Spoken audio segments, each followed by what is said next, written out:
Welcome to another episode of Literacy Adventures with Ali. In today's adventure, we will talk about the difference between British and American English. There seems to be a lot of confusion in our country with regards to the differences between British and American English, which is why I have decided to make this video to end that confusion. And I hope it does. I hope you enjoy today's journey, today's adventure with me, and that you will join me in my next adventure as well.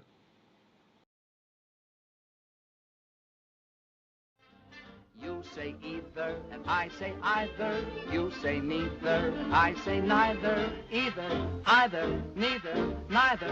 Let's call the whole thing off. You like potato, and I like patata. You like tomato, and I like tomato. Potato, patata, tomato, tomato. Oh, let's call the whole thing off. But oh, if we call the whole thing off, then we must part. And oh, if we ever part, then that might break my heart. So if you like pajamas and I like pajamas, I'll wear pajamas and give up pajamas. For we know we need each other, so we better call the calling off. Oh, let's call the whole thing off. You say laughter, and I say laughter. You say after, and I say after. Laughter, laughter, after, after. Let's call the whole thing off. You like Havana, and I like Havana. You eat banana, and I eat banana. Havana, Havana, banana, banana. Let's call the whole thing off. Before we even begin to talk about the differences between British and American English, we need to first understand the historical background that is associated with the British. Pakistan, India, and Bangladesh were part of a subcontinent and they were ruled by the British for almost 190 years. It was during a period of time when the British excelled all over the world and the British Empire actually expanded across several continents in the world. The British were considered the superpower at the time, and their influence was unavoidable and undoubtable. The British not only introduced English education in this region, in fact, they also laid railway tracks, which to date are being used in Pakistan and India and Bangladesh. And they also introduced their judicial system, their legal system. We to date follow in Pakistan the legal system of the British, and they also provided us with the driving system. And what I mean by that is that Pakistan is one of the few countries in the world that to date drives right hand drive cars on the left hand side of the road. So there are several things that the British left us with, but there were few influences that they took from this region as well. For the longest time, since we followed British system of education, teachers in schools across Pakistan believed that American English was indeed incorrect. However, that is far from the truth. If you think about it, for the last several decades, America is actually the country that is considered as the superpower. Their influence cannot be avoided anywhere we look at. Social media, cell phones, YouTube, internet. You watch any movie, whether it is on DVD or on Netflix, chances are 90% of them are American. And which is why their American version of English is more popular now than any other version of English in the world. So basically, we can say that there are two main types of English that are spoken in the world today. One is American and one is British, but we cannot say that either one is correct or either one is wrong. There are three main types of differences between British English and American English. So let's start with the first type, which is differences in spelling. When we talk about the differences in spelling between the British English and the American English, the very first difference is between OR and OUR words. For example, behavior, color, neighbor, flavor, favorite. If you notice, the British like to add the additional U in all of these spellings, and honestly, if you ask me, it seems impractical and unnecessary. We don't call it behavior, we call it behavior. So the U, same with color, we don't call it color, we call it color. So the additional U seems unnecessary. So Americans, for the most part, are practical in spelling their words the way they are pronounced. So they do away with all unnecessary spellings.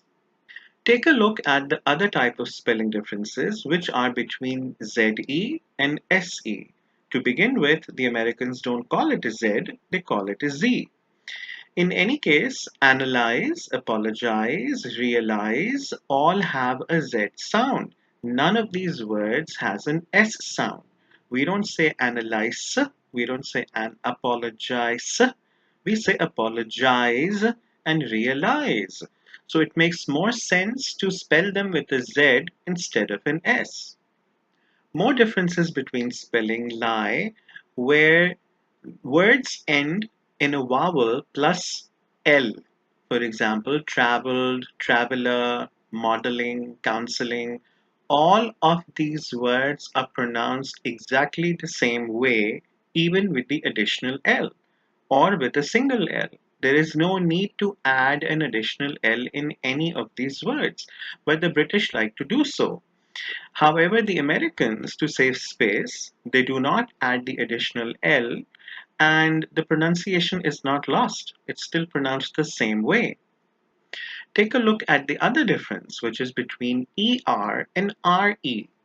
Center, fiber, meter, kilometer, liter, theater, all of these words in British English end with RE, whereas in American English they end in ER because they're pronounced ER.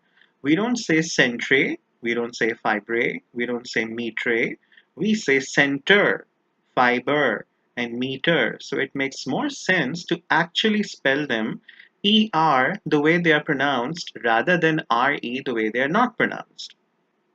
The last spelling differences between British and American English lie with the dropped E. That means, for example, ton is spelled ton whether you add the additional NE or not. Similarly, program. It's still program whether or not you add the additional ME. We don't say programmee, we don't say tonny, we say ton, we say program. Same with gram. So the British like to add the additional NE and ME, whereas the Americans do away with it. They drop the additional E and the additional M because to them the words still are pronounced exactly the same way whether or not we add these additional letters at the end. The second type of differences that lie between the British and American English are differences in pronunciation, which means these are the same words which are spelled exactly the same way, but they are pronounced differently in the US and differently in the UK. This is a vase in the UK and a vase in the USA. This is route in British English and route in American English. Interestingly enough, in Pakistan, when we talk about buses, we say route, but when we talk about Wi Fi devices, we call them routers. The reason behind that is that we inherited the bus routes from the British, but the influence for the Wi Fi routers came to us through America. The next word is fragile, which in American English is pronounced as fragile. The next word is leisure, which is pronounced as leisure as well. The next word is hostile, which in American English is often pronounced as hostile. The next word is antibiotic, which is pronounced as antibiotic in American English. Similarly, the word semi is pronounced as semi in American English. This is pronounced as schedule in British English and schedule in American English. This is pronounced as herbs as well as herbs with a silent H. The next word is pronounced as yacht in British English and yacht in American English. Similarly, this word is pronounced as yogurt in British English and yogurt in American English. This word is pronounced as advertisement as well as advertisement. This word is pronounced as lever in British English and lever in American English. The last word with regards to pronunciation is very interesting because it also involves a change in spelling. The word is inquiry, which in British English is pronounced as inquiry and spelled with an E. However, the Americans do not pronounce this word as inquiry, they pronounce it as inquiry.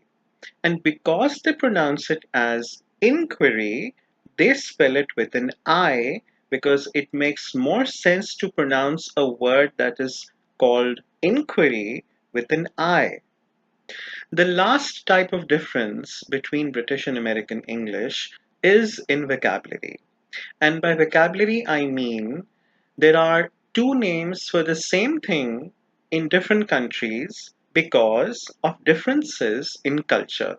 So these are cultural vocabulary words that both these countries use because of colloquialism.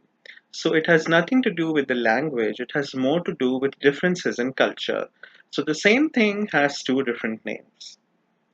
The first difference is in the back part of a car, which in the British English is known as a boot and in American English is known as a trunk. The next difference is between lift and elevator, which are two names of the same thing, but in British English they're known as lifts and in American English they are known as elevators. The next big difference is between a mobile and a cell phone. So in American English, they call it a cell phone. In British English, they call it a mobile, which is why vastly across Pakistan, we call it a mobile as well. However, the interesting thing is that the Americans, whenever they do pronounce the word mobile, they drop the E at the end for some reason, and they like to pronounce this word as mobile. The next word is pavement and sidewalk. Pavement is a British term, sidewalk is an American term. Interestingly enough, we don't call them either. We call it a footpath. The next word is quite interesting. Crisps are what we call chips in Pakistan because they are known as chips in America. However, the same thing is known as crisps in British English. Interestingly enough, what the British call chips in the UK, we call French fries. The next difference is between flat and apartment. The British like to call it a flat, the Americans like to call it an apartment. The next difference is between biscuits and cookies. The British like to call them biscuits, the Americans like to call them cookies.